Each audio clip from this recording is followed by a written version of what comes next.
खुर्सानी भएपछि पिरो हुनु पर्यो, ट्याक्कै लागि आउनु पर्यो, कानून भएपछि कार्यान्वयन हुनु पर्यो। फेरि अब यो समाजमा कोही पनि दलितले जातीय विभेदको नाममा कोही पनि मान्छेले बजारमा शिर झुकाएर हिँड्नु पर्यो भने त्यसको जवाफ राज्यले दिनुपर्छ। कसैले पनि अब एउटा प्रहरीको चौकीको अगाडिपट्टि हातमा निवेदन लिएर मेरो मुद्दा दर्ता भएन भन्ने दिन आउनु भएन। चिफ साहब, मेरो सिधा छ मेरो कुरा। कसैले पनि मुद्दा लिनु पर्यो, हेर्नु पर्यो, छानबिन गर्नु पर्यो। प्रहरी मेरो साथी हुनुपर्छ, प्रहरी हाम्रो साथी हुनुपर्छ। साथीसँग मनका कुरा मनकै तरिकाले गर्न पाउनुपर्छ। त्यो साथीसँग त्यो खालको चाहिँ कुराको कार्यान्वयन हुनुपर्छ र त्यो कुरा पर्नुपर्छ। त्यसैले मैले पहिले पनि भनेको थिएँ, कुनै पनि जिल्लामा जातीय विभेद हुन्छ भने त्यहाँको प्रहरी प्रमुख र त्यहाँको जिल्ला प्रशासनको सिडिओ साहब चाहिँ जवाफदेही हुनुपर्छ। मेरो अहिले पनि यही कुरा, कुनै जिल्लामा जातीय विभेद भयो भने विभेद गर्ने मान्छेलाई दोस्रो नम्बरमा कारबाही हुनुपर्छ, छानबिन हुनुपर्छ। पहिला सुरुमा त्यहाँको प्रहरी प्रशासनलाई चाहिँ यो खबरदारी हुनुपर्छ। मेरो स्पष्ट छ कुरा। कसरी हटेन, कसले गर्यो? अनि सिडिओ साहबको बोल्ने पाला आउँछ, आइजी साहबको बोल्ने पाला आउँछ। जातीय विभेद गर्नेलाई कारबाही गर्नुपर्छ, यसका विरुद्धमा लड्नुपर्छ। कसका विरुद्धमा लड्ने हो? कसले गरे जातीय विभेद? लड्नुपर्ने कसका विरुद्धमा हो? यो अलमल पर्ने काम, ढलमल गर्ने काम हुनु हुँदैन।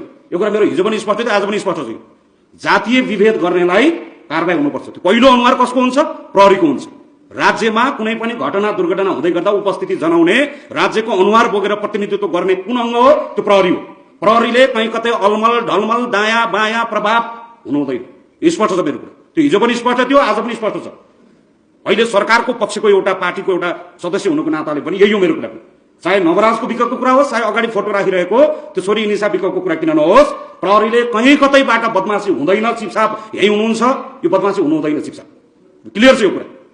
प्रहरीको भित्र चाहिँ त्यो मुद्दा आउँदै गर्दाखेरि कहीँ कतै अहिले मैले यसो सुन्छु, त्यहाँ पर त लामो समय हामी त यो मुद्दा लिएर प्रहरी कहाँ पुगेका छौँ। पहिला सुरुमा प्रहरीले मुद्दै लिन मान्दैन। मुद्दा लियो भने पनि यो मेलमिलाप गर्नु पर्यो, मिलाउनु पर्यो, भोलि समाज भड्किन्छ। मैले यसो अचम्म मानेको विषय चाहिँ मलाई लागेको के हो भने यो महिला हिंसा र यो दलितसँग जोडिएको कुरा चाहिँ बलात्कार गर्ने पुरुष चाहिँ बजारमा साठी फुल्लाएर बुङ बुङ गरेर हिँड्ने, बलात्कार गर्ने महिला चाहिँ पीडित भएर मुख लुकाएर भाग्नुपर्ने, मुख लुकाउनु पर्ने कसले हो? बलात्कार गर्ने मुख लुकाउनु पर्ने होइन। त्यो फेरि महिलालाई किन फेरि त्यो पीडा फेरि किन? जातीय विभेद चाहिँ दलितले सुनाउन पर्ने। अघि साथीहरू आउनुभयो, शिक्षाको कमीले भयो। शिक्षाकोलाई दलितलाई कमी भयो कि त्यो जातीय विभेद गर्नेलाई कमी भयो? शिक्षाको कमीको लागि भएको भन्दा त्यो जातीय विभेद गर्नेलाई कमी भएको। यो जातीय विभेदको क्लास दलितलाई दिने होइन के?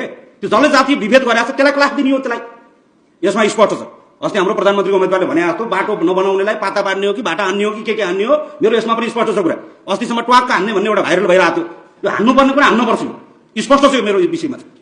अहिले अस्ति मेरो एउटा आयो, त्यहाँ फेरि खगेन्द्र सुनारले मास्टरलाई भाटा हान्छु भन्यो भने विद्यार्थीलाई पानी सोक्नुमा मास्टरले निलडाम हुने गरी हान्ने, पिट्ने विद्यार्थीलाई जातीय विभेद गर्ने मास्टरले विद्यार्थीलाई जातीय विभेद गर्ने, अनि हामीलाई कालो मसो लाउँछु भन्ने, अनि हामीलाई भाटा हान्छु भन्ने, अनि हामीलाई थर्काउने, फेरि हामीलाई जातीय विभेद गर्ने, हामीलाई विभेद गर्ने, हामीलाई मन्दिरमा विभेद गर्ने, अनि फलानो धार्मिक संस्थाले खगेन्द्र सुनारको पुतला जलाउने, हाम्रो दलितको पुतला